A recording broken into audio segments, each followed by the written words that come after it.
The top 15 most electric MLB postseason crowds. But first, the bottom three. I would probably say number 30 would be the Dodgers, number 29 the Twins, number 28 the Rays. Now for your top 15. At 15, I got the Boston Red Sox, Fenway Park. Pretty solid crowd, but I think because it's such an iconic stadium and franchise, people overrate what the crowd is. It's pretty normal. It doesn't even have rally towels, which is a downside. At number 14, I got the New York Yankees postseason crowd. It's above average. They get into it, but they're a bit too used to the postseason, and the lack of rally towels is absolutely brutal.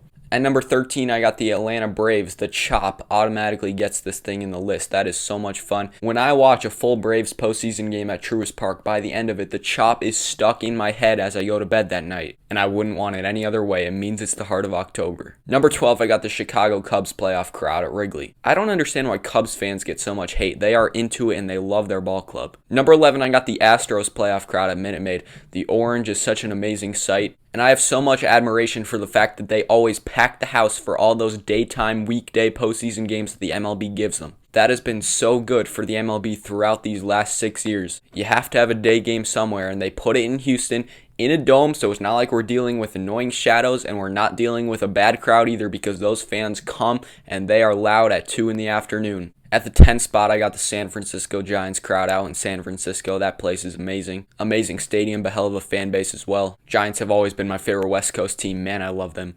At number 9, let's head to Cleveland. That place is electric and underrated in the playoffs. It was good to see it return in 2022 because that was some crazy stuff in 2016 and 17. Number 8, let's go to Citi Field for the Mets. Hardly got to see it last year because they suck so bad in the playoffs and they obviously are not headed back this year. But when I think back to that 2015 postseason run and then just even like the intro to that 2016 wildcard game versus the Giants, that place was going wild. The orange and blue scene is amazing as well. Number 7, give me the Padres postseason crowd. After such a long postseason drought, those fans were incredible last October. They had plenty of home games.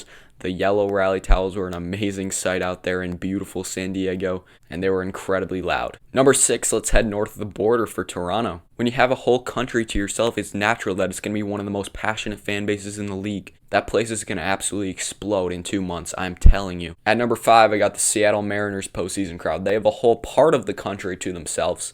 And we saw them return last year. They didn't score a run, which was such a shame. But you heard the announcers talking just in the intro of that ALDS Game 3 versus the Astros that they had not ever seen such a thing before a game even started. At number 4, I got the Orioles postseason crowd in Baltimore. People forget how electric this place was in the 2014 and 2012 ALDSs. They have not hosted a postseason game since 2014, and I'm so excited to see Birdland back in the postseason again. Oh my goodness, it's happening, guys. People sleep on this crowd so much. This summer, it's been amazing to see that place sold out again, going crazy, rooting for their O's. At 3, I got the Phillies. The Phillies postseason crowd absolutely showed out in October last year, as we all expected after an 11-year drought, because that place was incredible during their last run of success before this as well. At number 2, I got the Chicago White Sox crowd, alright? The White Sox are another team that had a recent home postseason game, 2021, after a long drought. And they had an insane blackout for a Sunday night game against the Houston Astros. That was very, very hard to top Chicago. And at number 1, I got the Pittsburgh Pirates. Until I see a crowd go as crazy as this place did in the 2013 wildcard versus the Reds, I will not put another team at the 1 spot. The blackout, the beautiful stadium. There is nothing like PNC Park in the month of October.